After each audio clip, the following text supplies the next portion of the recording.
Morning, campers. Got a few inches of snow overnight. Snow plows are out. I've got the side-by-side plugged in, getting the engine warmed up, and it's time to push some snow, have some fun. Get my path cleared off. All right, time to do some shoveling.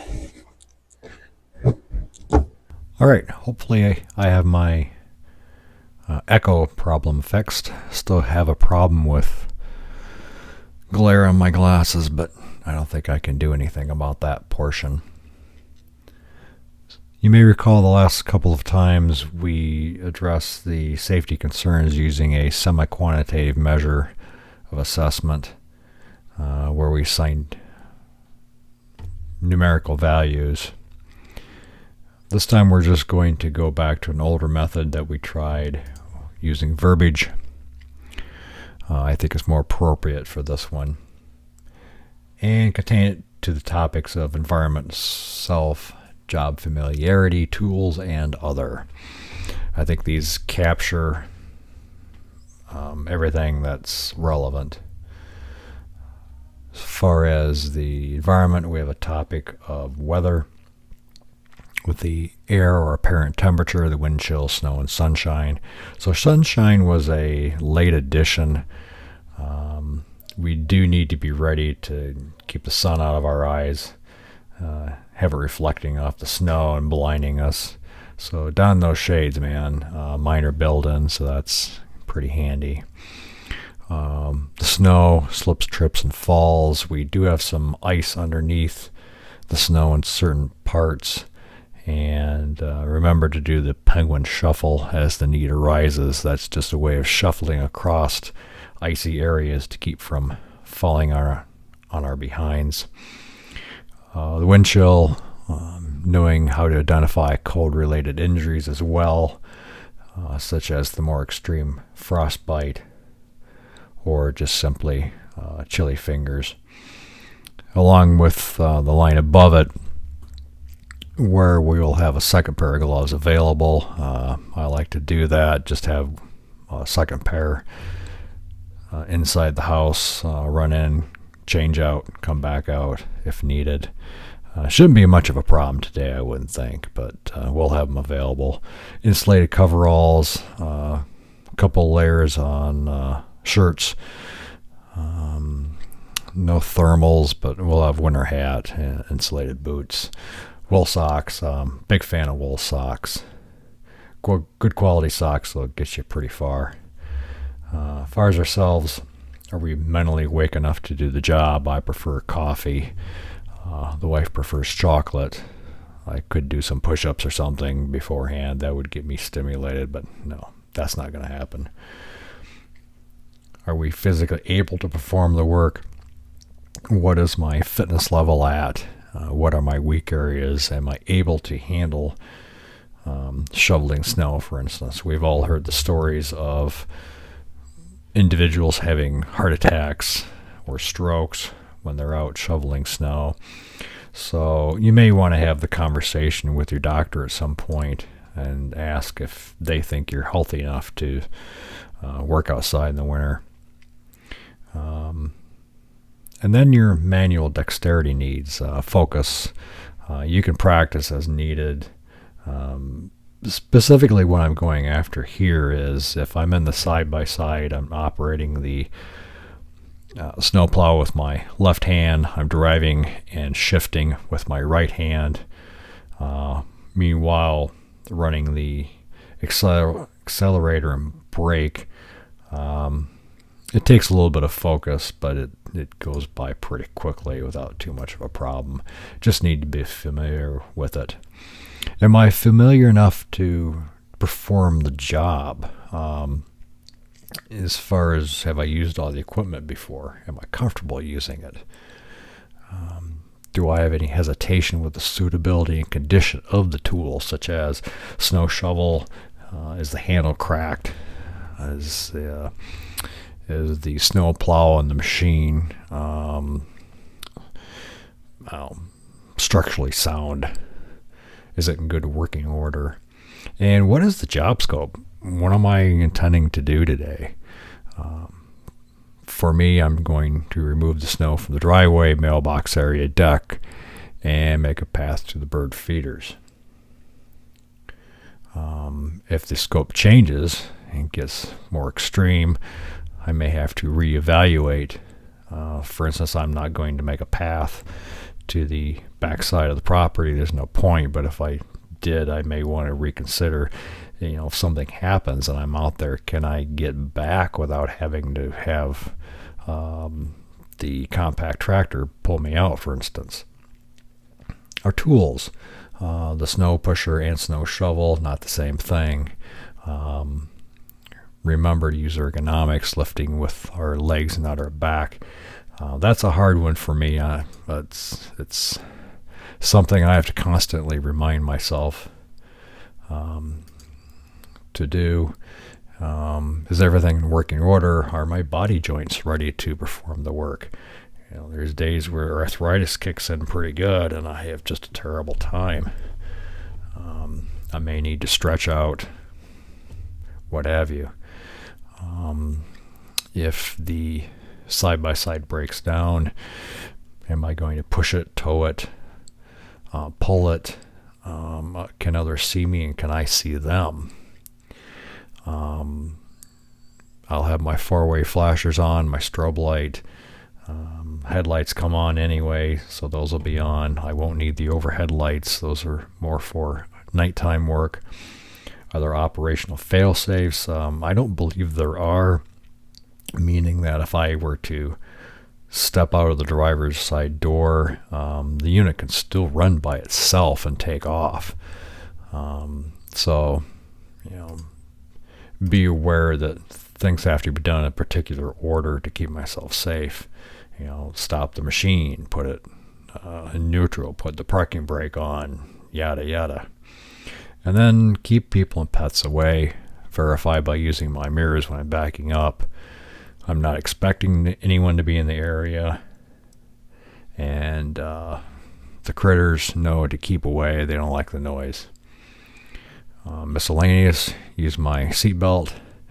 And then, is there a fire risk? Is there a first aid risk? Should I have my kit with me and my phone with me?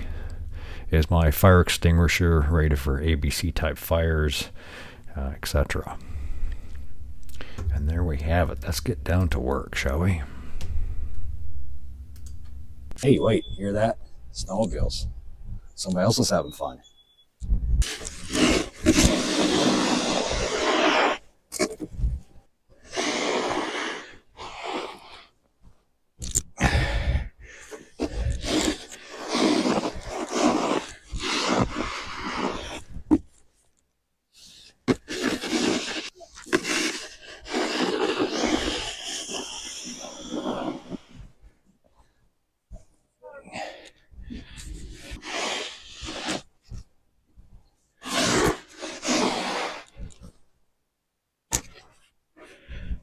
Nice and light and fluffy.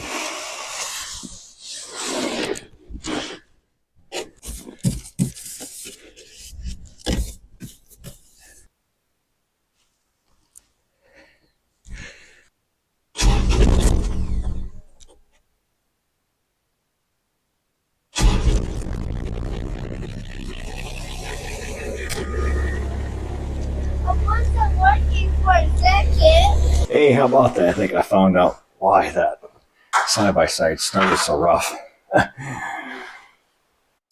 Didn't have the other end plugged into the wall.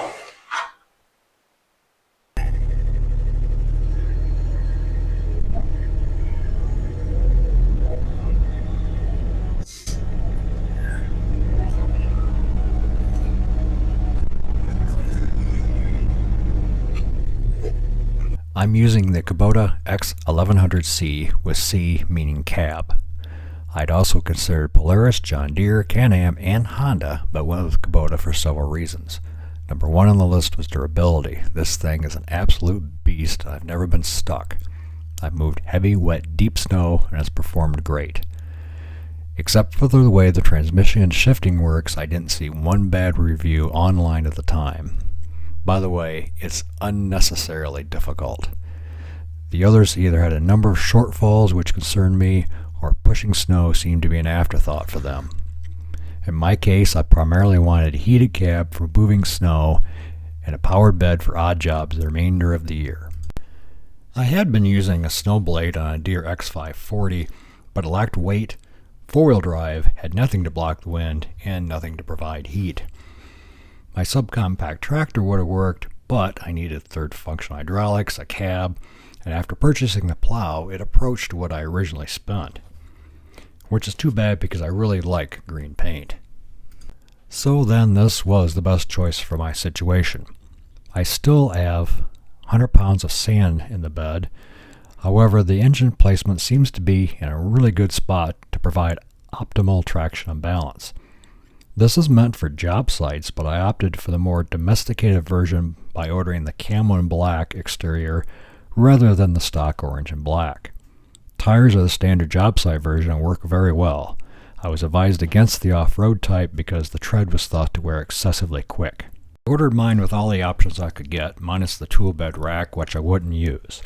So that's things like the grill guard, CV joint guards, outside-inside mirrors, rear window guard, four-way flashers, light guards, sun visors, headrests, front and rear facing overhead LED lights, Warn VRX 4,500 pound winch, dome light, radio, block heater, and the Boss 6-foot snow blade.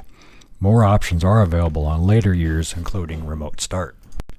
The snowplow works really good for me. It's the type which has self-contained hydraulics. Just connect to power and come away with up, down, left, right controls. I didn't want to be distracted by the extra controls of the V-style plow, but it is available if you want it.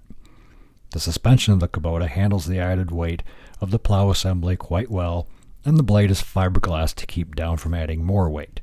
I changed out the stock steel edge for a poly edge so that it could have a squeegee effect and also not tear up the road asphalt. I was able to customize the blade edge hole placement by buying from Snowplow Rubber. The factory cab has heat and AC and met my criteria. AC is adequate. I've only used it once. Defogger is good. Heat is really hot. Be prepared to turn it way back after about an hour and open up a window. It'll get steamy. The unit's four-wheel drive. The engine's 25 horse, 3-cylinder diesel.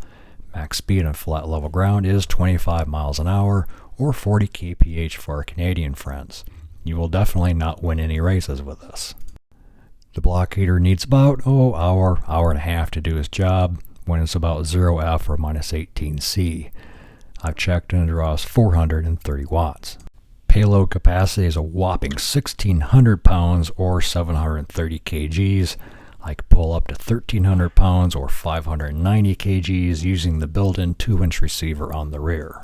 Now the big question, what did I spend? Well, late 2020, it was $28K. I checked and it runs about 20% higher now in February of 2025.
Those snowmobiles are really going at it. They're having a load of fun over there.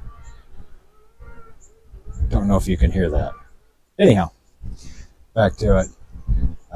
As always, appreciate every one of you. Thanks for tuning in. Remember to like and subscribe. See ya. Okay. Okay. Start calling you Mr. 9 Takes, I guess. Good thing you're not being paid by the hour. Here we go again.